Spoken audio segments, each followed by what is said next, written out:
Shalom, que le nom du Seigneur Jésus soit glorifié. Soyez le bienvenu dans cette vidéo où je voudrais partager avec toi 6 conseils qui vont t'aider à fortifier ta foi dans ta nouvelle marche avec le Seigneur. Mais avant de déballer ces conseils, je voudrais attirer ton attention en t'aidant à saisir la différence qu'il y a entre la foi chrétienne et la spiritualité. La spiritualité, qu'est-ce que c'est que? C'est cette recherche que un individu, un homme libre, conscient et sensé peut entreprendre dans le but de se connecter avec le monde spirituel. Il veut comprendre le sens des choses. Il cherche à comprendre le pourquoi de. Voilà la spiritualité. La spiritualité, c'est cette ouverture que l'on se permet soi-même, au nom de rien, sur base de rien, à, à se connecter au monde spirituel. Dans la spiritualité, certains le font. Ils peuvent même utiliser la Bible. Ils peuvent même utiliser les paroles de Dieu. Mais cela ne fait pas d'eux des chrétiens. Qu'est-ce qui fait de quelqu'un un chrétien? Pour toi qui es nouvellement venu dans la grande famille des enfants de Dieu. C'est quoi la foi chrétienne? Voici ce que c'est que la foi chrétienne. La foi chrétienne consiste à placer notre confiance sur la personne de Jésus-Christ ainsi que sur ce qu'il a fait. Lorsque tu places ta confiance sur la personne de Christ et sur ce qu'il a fait, tu peux te dire que tu as une foi chrétienne. Et qu'est-ce que c'est que placer sa foi en Christ? Sinon que de chercher à laisser l'Esprit de Dieu nous donner cette vie qui est basée sur la parole de Dieu. Je pèse bien mes mots.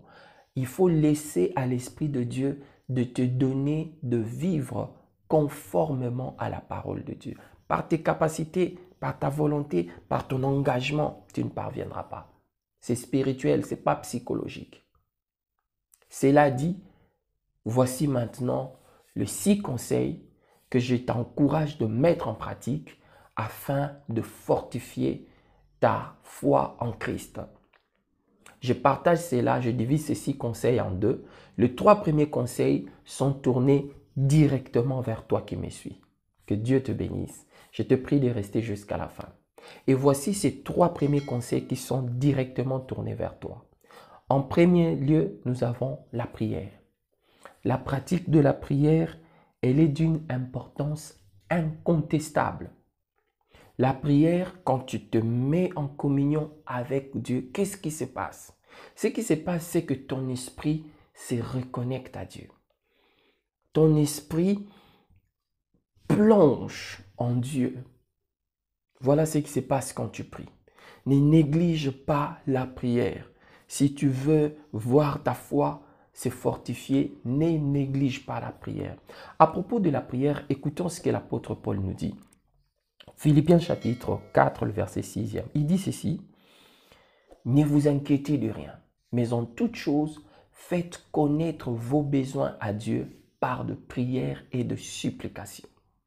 Et la paix de Dieu, qui surpasse toute intelligence, gardera vos cœurs et vos pensées en Jésus-Christ. Ne t'inquiète pas, je te mettrai tous ces passages dans la description, tu vas découvrir cela. L'apôtre Paul nous encourage à ne pas s'inquiéter. Pourquoi? Vous savez, dans la marche, dans la vie de chaque jour, nous qui croyons en Jésus-Christ, nous sommes de cibles d'attaque de l'ennemi. Et qu'est-ce qu'il cible? Il cible premièrement nos pensées. S'il parvient à déstabiliser tes pensées, il saura te faire de bêtises. À côté de nos pensées, il cible notre cœur. S'il parvient à atteindre ton cœur, il va détruire ta foi. Or, l'apôtre Paul vient de nous dire que la meilleure façon de faire consiste à prier pour que nos cœurs et nos pensées soient gardés en Jésus. C'était le premier conseil. Le deuxième conseil, c'est la lecture de la Bible. La lecture de la Bible, très important. Celui qui lit la Bible, il permet à son esprit de découvrir Dieu. d'entendre Dieu, d'écouter Dieu. Pourquoi? Parce que la Bible, c'est Dieu qui te parle. La Bible, c'est le langage de Dieu réglé à la dimension de la compréhension humaine. Dieu, il est esprit, mais il a réussi à trouver un moyen de communiquer avec nous. Et ce moyen le plus efficace, ce moyen le plus direct, c'est la Bible. Je vais lire avec toi ce qui est dit à propos de l'encouragement que tu dois te donner toi-même par rapport à la lecture de la Bible. Dans 2 Timothée 3,16, l'apôtre Paul dit ceci. Il dit « Toute écriture est inspirée de Dieu et utile pour enseigner, pour convaincre, pour corriger et pour instruire. » Enseigner, convaincre, corriger, instruire. Voilà le bénéfice que tu as par le simple fait de prendre le temps pour lire la parole de Dieu. Tu te fais enseigner, tu te fais convaincre, tu te fais corriger et tu te fais instruire gratuitement. S'il te plaît, alors que tu commences ta marche, prends le temps avec la parole de Dieu. Tu ne le regretteras jamais. Et un autre texte encore plus beau, c'est dans Apocalypse chapitre 1, le verset 3.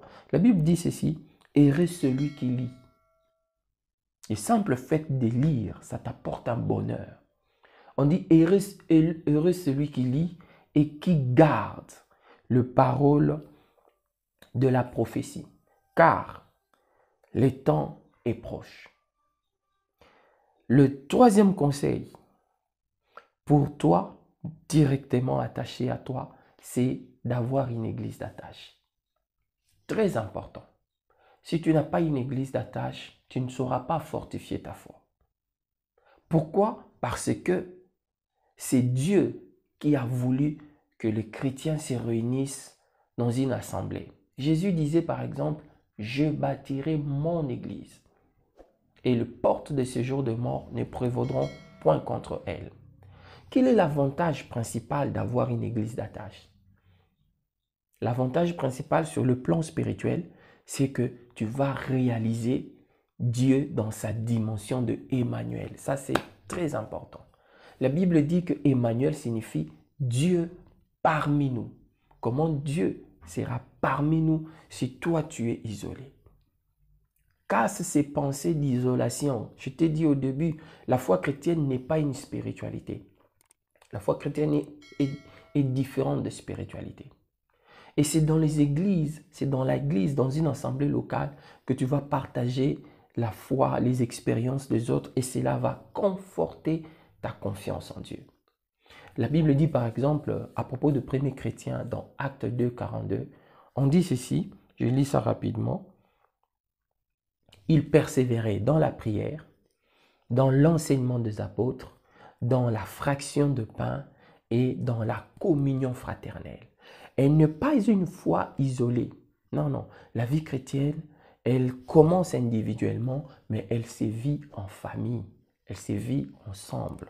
Voilà donc les 3 premiers conseils qui sont directement attachés à toi. Je t'ai prie de rester avec moi pour découvrir les 3 derniers conseils qui sont encore plus efficaces.